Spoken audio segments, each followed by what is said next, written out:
दूर किसी जंगल में रानो चिड़िया अपनी बेटी गुड़िया और पति टुन्नू चिड़ा के साथ रहती थी। रानो जंगल में पराठे की दुकान लगाती थी। उसका पति टुन्नू मजदूरी करता था। दोनों पति पत्नी मिलकर जिंदगी की गाड़ी खींच रहे थे। उनकी बेटी गुड़िया एक सरकारी स्कूल में पढ़ती थी। एक दिन जब गुड़िया अपने दोस्त के साथ स्कूल जा रही थी तो गुड़िया एक दुकान के सामने रुक जाती है। वो दुकान एक पिज्जा की थी जो जंगल में नई नई खुली थी, जिसका मालिक कालू कौवा था। अरे गुड़िया, क्या हुआ? तू इस दुकान पर क्यों रुक गई? गुड़िया, क्या तुमने कभी पिज्जा खाया है? तुम्हें पता है गुड़िया, पिज्जा बहुत ही स्वादिष्ट होता है। नहीं मिट्ठू, मैंने कभी पिज्जा नहीं खाया। माँ कहती है पिज्जा बहुत महंगा होता है, मैं कैसे खा सकती हूँ पिज्जा? गुड़िया, तुम्हें पता है मैं शाम को अपने मम्मी पापा के साथ यहाँ पिज्जा खाने आने वाला हूँ। फिर वो दोनों स्कूल चले जाते हैं। वहाँ मिट्ठू तोता को लूसी कबूतरी से बात करते हुए गुड़िया सुनती है। अरे लूसी, तुमने सुना जंगल में नई नई पिज्जा की दुकान खुली है। मैं तो वहाँ जाकर पिज्जा खाने वाला हूँ। तुम कब आ रही हो यार? ठीक है तोता भाई, मैं घर जाकर मम्मी पापा को बताऊंगी और पिज्जा खाने जल्दी आऊंगी। सबके मुंह से पिज्जा खाने की बातें सुनकर गुड़िया को भी पिज्जा खाने का मन होने लगता है। स्कूल की छुट्टी होने के बाद गुड़िया घर आती है और अपनी माँ रानो चिड़िया से कहती है, माँ मुझे पैसे दो ना, जंगल में नई पिज्जा की दुकान खुली है। मेरे स्कूल के बच्चे पिज्जा खाने आने वाले हैं, मैं भी पिज्जा खाऊंगी, मुझे भी पैसे दो ना माँ। बिटिया, पिज्जा बहुत महंगा होता है। एक पिज्जा के लिए इतने पैसे मैं खर्च नहीं कर सकती। चल, मैं तेरे लिए पराठा बना देती हूँ, तू उसे खाकर अपना पेट भर ले। नहीं माँ, मुझे पराठा नहीं खाना, मुझे तो पिज्जा खाना है। आप हमेशा ऐसा कहकर मुझे बहला देती हो। मुझे नहीं पता कुछ, मुझे आज पिज्जा खाना है तो खाना है। ऐसा कहकर गुड़िया वहाँ से चली जाती है। अब मैं क्या करूं? घर में कुछ सब्जियां रखी है, क्यों ना मैं इन्हें पराठे पर लगाकर पिज्जा पराठा बना दूं। गुड़िया बेटिया भी खुश हो जाएगी। रानो चिड़िया जल्दी जल्दी कुछ सब्जियों को काट लेती है और उससे एक पिज्जा पराठा बनाकर तैयार कर देती है। गुड़िया, अरे ओ गुड़िया बेटिया, इधर तो आ, देख मैंने तेरे लिए क्या बनाया है, जल्दी आ बेटा। क्या है माँ, आप मुझे क्यों परेशान कर रही हो? मुझे आपसे बात नहीं करनी। ठीक है गुड़िया, तू मुझसे बात मत कर, पर इसे खाकर तो देख, मैंने तेरे लिए गर्मा गर्म पिज्जा पराठा बनाया है। बता तो सही कैसा बना है? क्या माँ, पिज्जा पराठा देखने में तो अच्छे लग रहा है।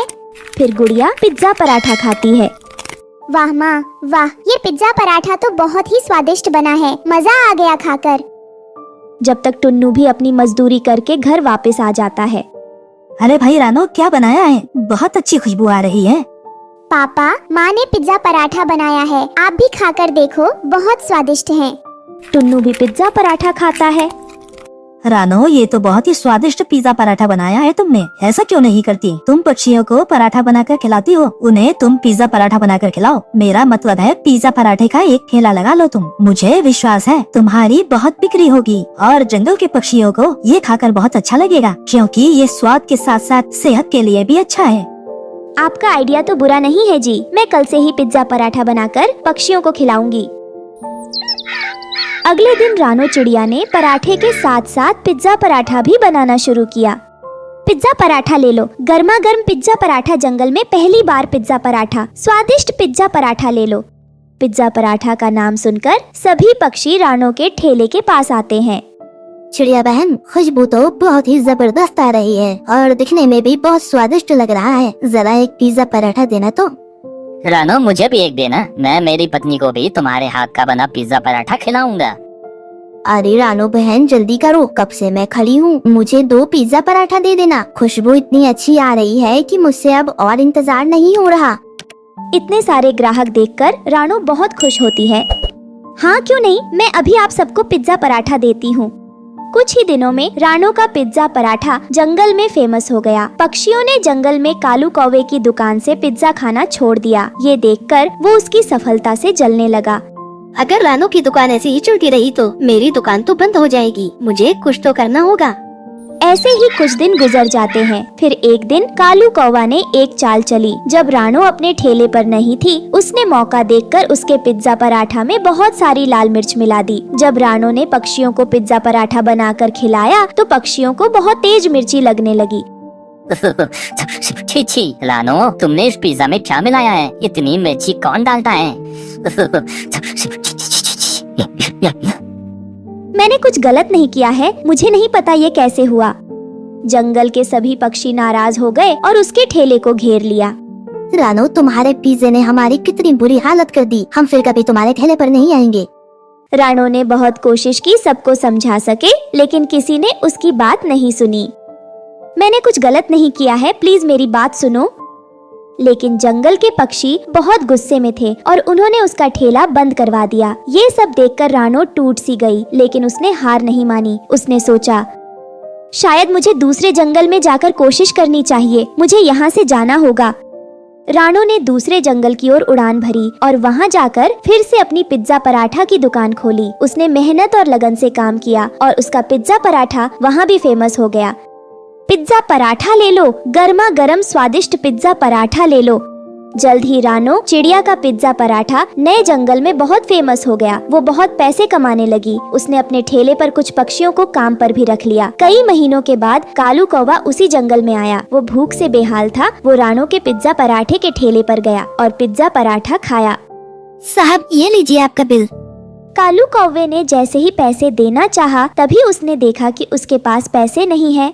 ओहो, मुझे माफ करना, मेरे पास पैसे नहीं है। तुम्हारे पास पैसे नहीं थे और तुमने पिज्जा पराठा खा लिया। मैं तुम्हें यहाँ से जाने नहीं दूंगा। तभी वहाँ रानो आ गई। रहने दो वेटर, इसे जाने दो। कालू कौवा रानो को वहाँ देखकर हैरान रह गया। रानो, तुम यहाँ? रानो, मुझे माफ कर दो, मैंने तुम्हारे साथ बहुत बुरा किया, लेकिन इसकी सजा मुझे मिल चुकी है। मेरी पिज्जा की दुकान बंद हो गई। अब मेरी भिखारियों जैसी हालत हो गई है। जेब में एक फूटी कौड़ी भी नहीं है।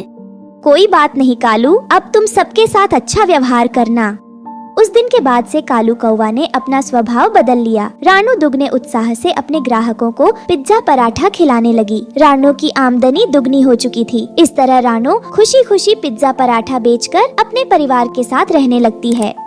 रानो चिड़िया एक काला जादू करने वाले तांत्रिक की बेटी थी, लेकिन उसने यह बात अपने पति को नहीं बताई थी। उसे डर था कि यह जानकर वो उससे नफरत करने लगेगा। रानो के घर के आंगन में बहुत सारे केले के पेड़ थे। उसका पति उन केलों को बेचकर अपना गुजारा करते थे। फिर एक दिन रानो पेड़ से केले तोड़कर उन्हें टोकरी में जमा कर रही थी कि तभी रानो के पास एक हाथी आ जाता है। उस हाथी को देखकर रानो डर जाती है।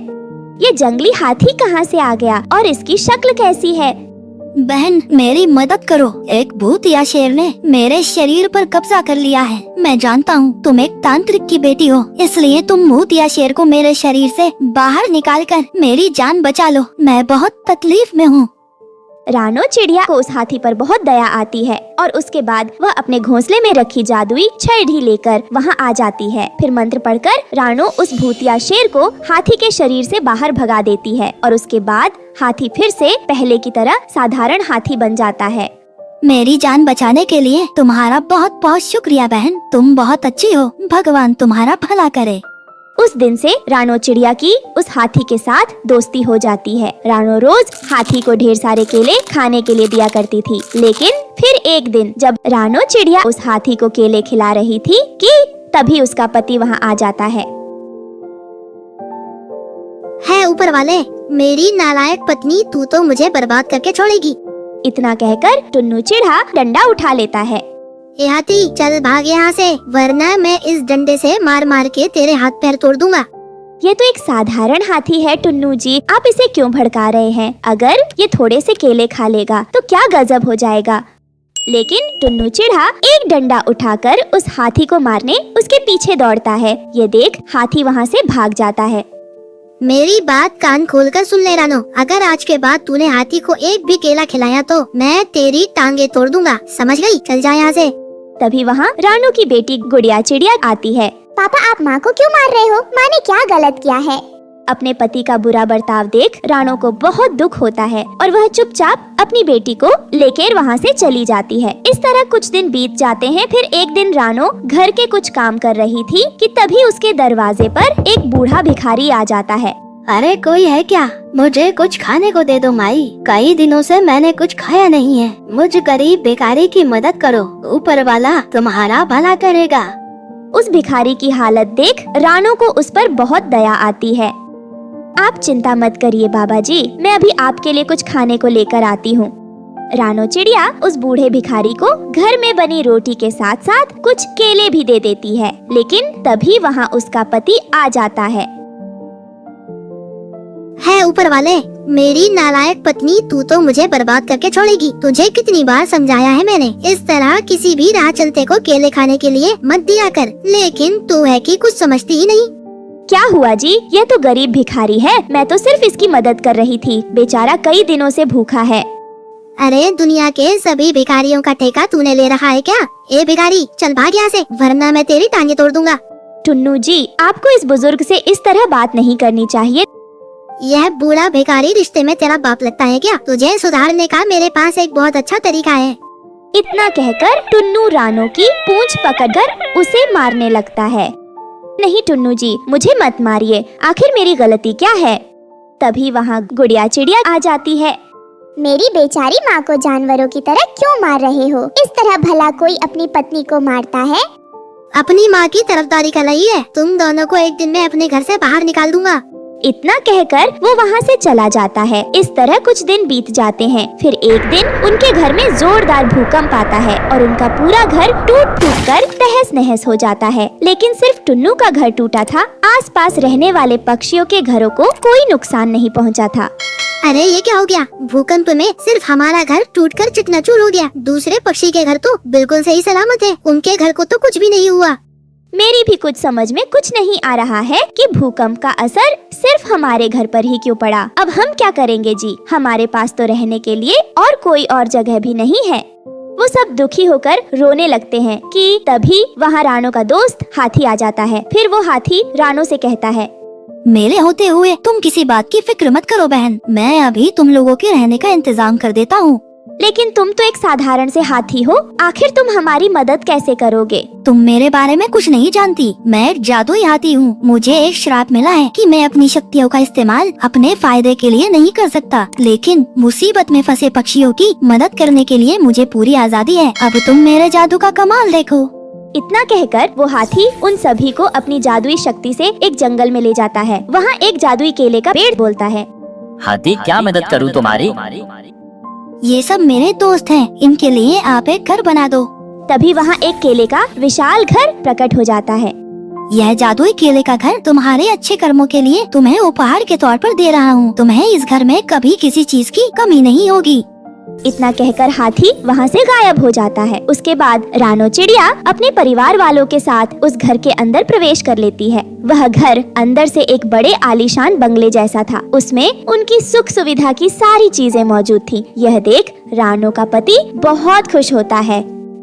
तूने हमेशा लोगों के साथ भलाई की है, यह सारी दौलत तेरे अच्छे कर्मों का नतीजा है। मुझे माफ कर दे, मैंने हमेशा तुझे परेशान किया है। कोई बात नहीं जी, आप अपने मन से सारे गिले शिकवे दूर कर दीजिए। मैं आपकी बातों का कभी बुरा नहीं मानती हूँ। और फिर उस दिन से उन सभी की जिंदगी पूरी तरह बदल जाती है। इस कहानी से हमें यह शिक्षा मिलती है कि हमें हमेशा गरीब और लाचार लोगों की मदद करनी चाहिए, क्योंकि हमारे द्वारा किए गए अच्छे कर्मों का फल कभी न कभी जरूर मिलता है।